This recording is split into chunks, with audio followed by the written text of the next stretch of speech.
All right, this is chapter 9 of Precalculus, lesson 1. It's on page 570. It's trig, identities, and proofs. So what is an identity? An identity is just something equals something else. So y'all have learned sine squared x plus cosine squared x equals 1. That's an identity, right? This side is equated to that side.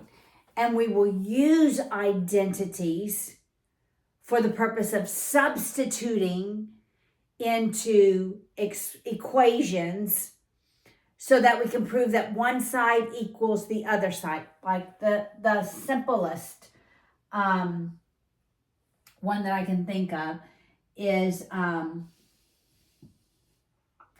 tan of x is the sine over the cosine. Well, that in itself is an identity, but you know that the tangent is equal to that, so I would substitute sine x over cosine x. It does, in fact, equal sine x over cosine x. That is that's what we're using these identities for, to substitute in to prove that one side of the equation is identical to the other side. And we're going to use identities to prove equality. All right? Now, if you'll look on page 574, the identities that you need to know are on that page. I'm going to have a sheet for you when we get back to class. But the tangent is sine over cosine. The cotangent is just the reciprocal of that. The cosine over the sine. All right? You know, we're always probably going to want to go to cosine sine when we can. All right? So typically you're not going to substitute in for the sine, 1 over the cosecant. But rather, you're going for the cosecant, you're going to substitute in 1 over the sine. And for the secant, you're going to want to substitute in 1 over the cosine. For the cotangent, if everything on the right, on the other side of the equal sign is in terms of tangent, then I'm using 1 over the tan. But if I want to go make every term in terms of sine and cosine, then I'm going to put the cotan is the cosine over the sine. All right. And the identities that we learned, one of the most important ones, remember cosine of x is the cosine of the opposite of that. We learned a slightly different one for the sine. We learned that the sine of x is the sine of x minus pi. But for this one, it's the sine of the opposite of x equals the opposite of the sine of x. We probably won't use that one too much. But the Pythagorean identities, we're going to use the first two. The sine squared plus the cosine squared equals 1. And the tangent squared plus 1 equals the secant squared. Those are the two that we're going to use the most. All right, now, when we have an identity, I'm just going to write example 1 on the board, just so you can see. And this one is calculator, all right? And we're only going to do example 1a. So it's 2 sine squared x minus cosine. Does that equal? That's the question. Are these two sides the exact same? 2 cosine squared x plus sine x. All right, so just thinking about it, we could substitute in for sine squared x 1 minus the cosine squared, right? And for cosine squared, we could substitute 1 minus the sine squared. But when we're doing identities, when we're trying to work a proof and show that this side does in fact equal this side, or this side does not in fact equal that side, because sometimes they don't equal each other, the process you're going to follow is on the bottom of page 574. And we're going to use algebra. This first example, we're going to use our calculators, all right? But for all the other ones, we're going to use algebra. All right, we want to use algebra. And so we're just going to use substitution. That's the algebra we're going to use. Substitution, then we're going to simplify, all right? So we're just going to follow the rules of algebra. I'm going to view this side as an expression. And I'm going to try to make one side look like the other side. I really don't want to have to work on both sides. Sometimes you will have to, but when possible, just begin working on one side of the equation to try to make it look like the other side. So we're going to use things like common denominator, multiplying by a value over itself, substituting for the tangent, substituting the values of sine over cosine. All right, so that's the algebras. And you typically do want to work on one side to make it look like the other side. My first thoughts, number 3, is always when you can, write every term in terms of the sine and the cosine. All right? We are not going to cross multiply. We're not going to eliminate denominators like we did in algebra. We're going to deal with one side and see it as an expression, all right? So this first term, I put in my calculator, y1, the term on the right, I put in y2 in my calculator. I know you can't see it, but you should know now how to put this in your calculator so that when I graph it, and I'm also wanting to think, what's the period? The period is 2 pi, so I set my window from 0 to 2 pi. And then when I graph it, the first one I see is y1, so that's y1. And if it's exactly the same, y2 will just come back and lay over it, but it is not. Do you see that? There's y2. All right, so that is not an identity. That is not an equality. All right? So some in your homework, it may ask to use your calculator, but we will eventually only use algebra. All right?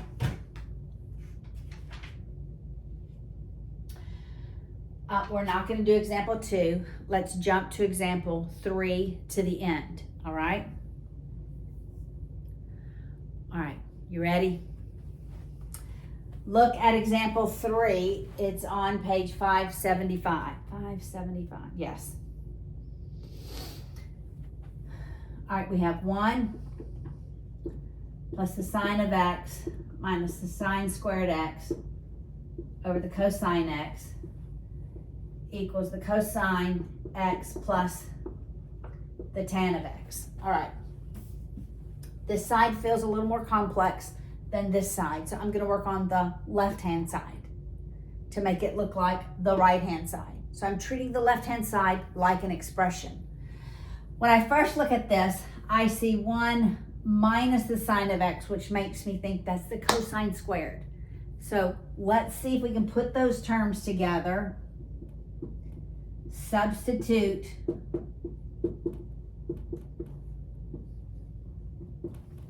cosine squared to make it look like this right-hand side. Well, that is the Pythagorean identity, so I'm going to put substitute cosine squared x for this term.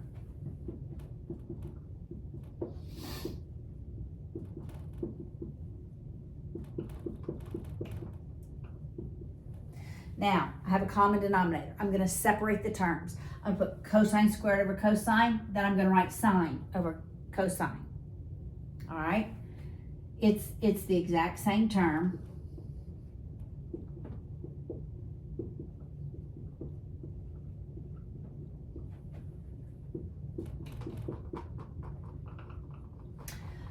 Well, cosine squared x over cosine just equals cosine x. Sine over cosine, that's the tangent.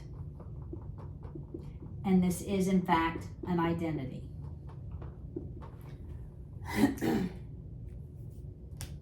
All right? So you may have to rearrange terms. Initially, I thought maybe that's a quadratic, but then I realized 1 minus the sine, I can make it cosine. I see the cosine, and I knew that that could become just the cosine because I'd have a squared term over the term to the first power. All right? All right, let's look at example 4.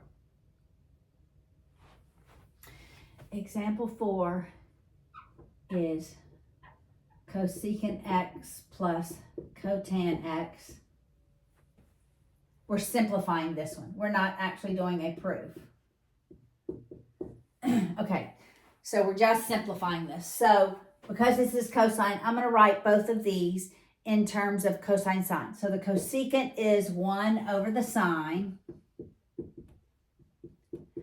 The cotan, remember the tan is sine over cosine, so the cotan is cosine over sine. All right, cosine over sine. All right, now we have a common denominator. So I'm going to write both of those terms over the common denominator. Now I'm going to multiply. Look, these are conjugates. Those are conjugates. So I just have to multiply the first and the last. So it's going to be 1 minus cosine squared x over the sine of x. Well, my Pythagorean identity, that equals the sine squared x. So it's the sine squared x over the sine of x. It just becomes the sine of x. This simplified equals just the sine of x. All right?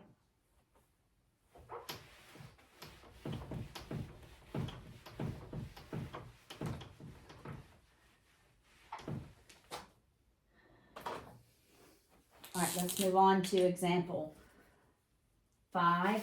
Get there. Example 5. All right, that's at the bottom of the page. All right, we have the sine of x over 1 plus the cosine x. Okay, this is a pattern I want you to recognize. So, remember we have our extremes and our means. All right, when you see this pattern, when your extremes are the same term, but your means are conjugates, you're going to take this numerator and multiply this by this side over itself. You could take this and multiply it by this over this, and you would get this, all right? So I could have said, instead of that, I could have multiplied this by 1 plus cosine x over 1 plus cosine x, all right? But this is the pattern. Your extremes are the same term. Your means are conjugates. You take this term, multiply this term by that over itself. Do not distribute the numerator. Don't. All right, so we're going to leave it sine x times 1 minus cosine x. Those are conjugates, right? So it's 1 minus cosine squared x equals 1 minus cosine x over sine of x. Here's a Pythagorean identity. So in the numerator, we have sine x times 1 minus cosine x. In the denominator, it's sine squared x. These are always identities, all right? Now, because I didn't distribute it, I don't have to factor it out. And terms that are multiplied are the ones that I can simplify. That eliminates, that becomes just sine x. So it's 1 minus cosine x over sine of x is 1 minus cosine x over sine of x. It is an identity. Those two are equivalent. All right? So, know that pattern. Okay? You're going to see that pattern in your homework. All right, that was example 5. Turn to page 577, or maybe just look over to page 577.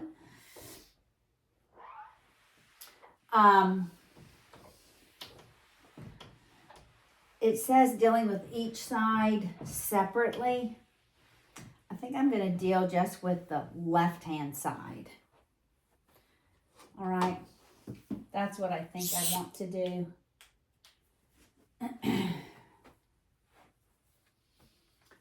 All right, so we begin with the cosecant x minus the cotan of x is the sine of x over 1 plus cosine of x.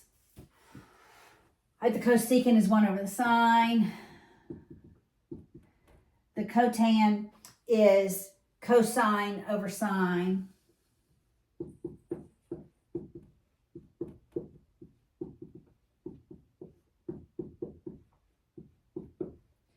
And I can move the sign to the numerator. This looks very much like the previous example.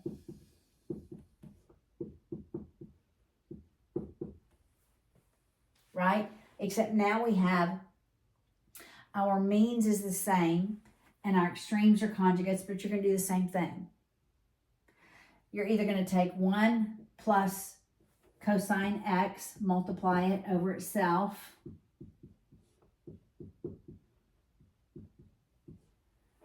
Or I could have taken 1 minus cosine x over itself and multiplied on this side. I'm going to leave this right-hand side alone. I always work on the left if possible. All right, when I distribute the numerator, they're conjugate terms, so it becomes 1 minus cosine squared x. I know that's an identity. In the denominator, I'm not distributing. It becomes the sine x times 1 plus cosine x. That numerator becomes sine squared x.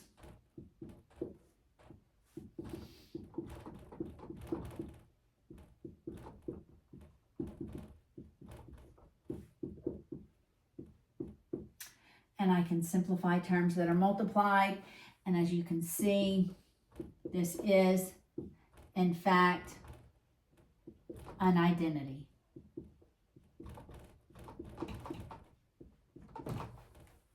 All right, that's how those are going to work. Okay? Turn the page. We just have two more examples. Two more examples. All right. I have to turn the page. Example 7. Well, this has 2 of them. All right, it's okay. We're going to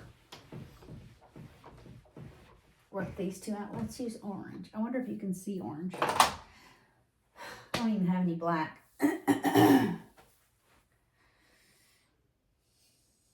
All right, we'll use the blue.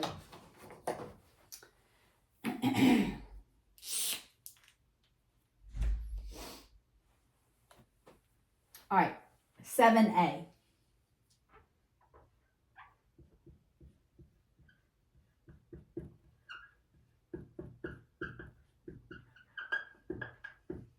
Okay. Now, what I think I'm going to work on this side. This side's so simple. I'm not going to do anything on this, the right-hand side. But I notice if I multiply that, that's a Pythagorean identity. So I'm going to distribute the secant because we end up with secant squared x. That's 1 plus the tan squared. So I'm getting closer there. Minus secant x cosine x is tan squared x. All right, so for this one, this first term, I'm going to substitute in 1 plus the tan squared x minus I'm going to write the secant in terms of the cosine. So that'd be 1 over the cosine x times the cosine x. Oh, that's easy. That's just going to be 1 equals tan squared x. So that's just 1 plus the tan squared x minus 1 is the tan squared x. You can see this is in fact an identity. I'm not sure, I don't think I work it like your textbook does. But I actually like this way. All right, the ones cancel. We're left with the tan squared x is the tan squared x. All right.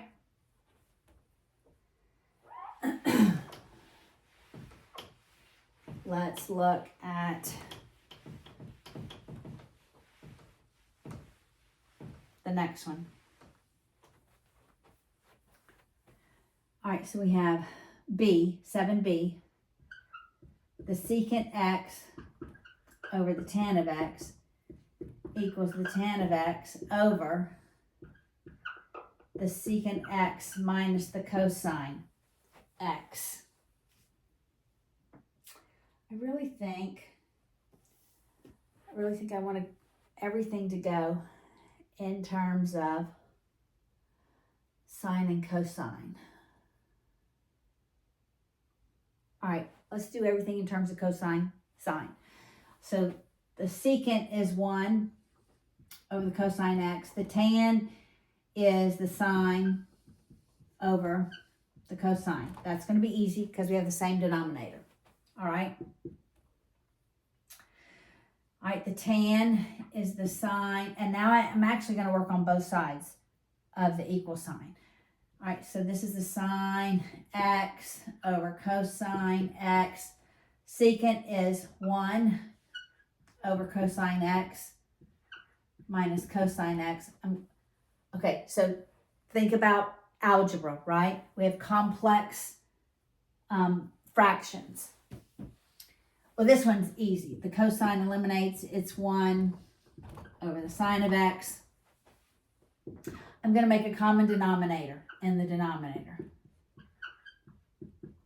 All right? It's what we did in algebra. All right, so this is the sine x over the cosine x over, this is going to be 1 minus cosine squared x, 1 minus cosine squared x over the common denominator, cosine x. All right, so we know we can eliminate that. So it's 1 over the sine of x equals sine of x over 1 minus cosine squared x. I know I can substitute, that's a Pythagorean identity, the sine squared x. So I'm going to go over here. It's 1 over the sine of x, that's the left-hand side, equals the sine of x over the sine squared x. Now I can simplify, and it is in fact an identity. 1 over the sine x. All right, I felt it was easier to convert both of those sides to sine, cosine.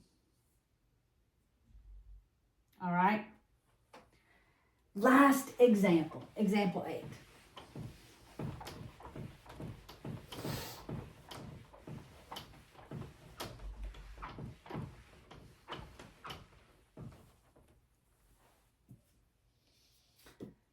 All right.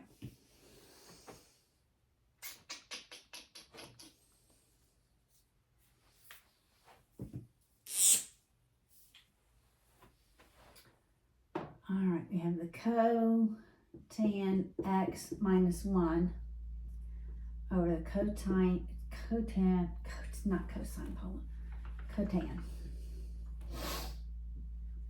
Cotan x plus 1 equals 1 minus the tan of x over 1 plus the tan of x. Okay, I feel like we can make all of this left-hand side in terms of the tangent.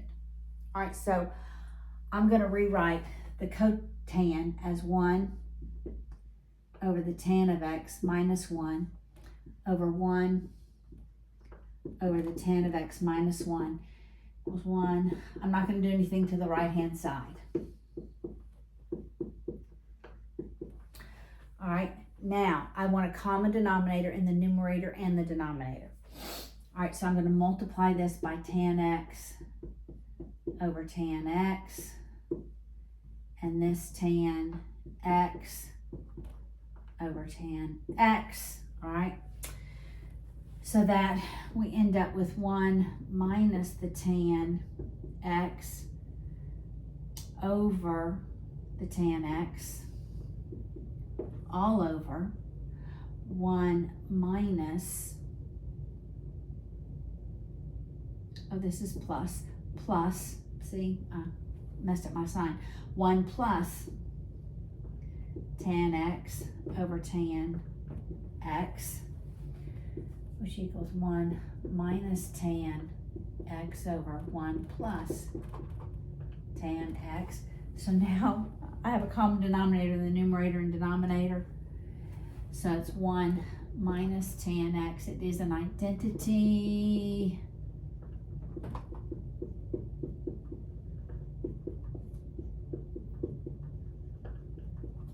All right.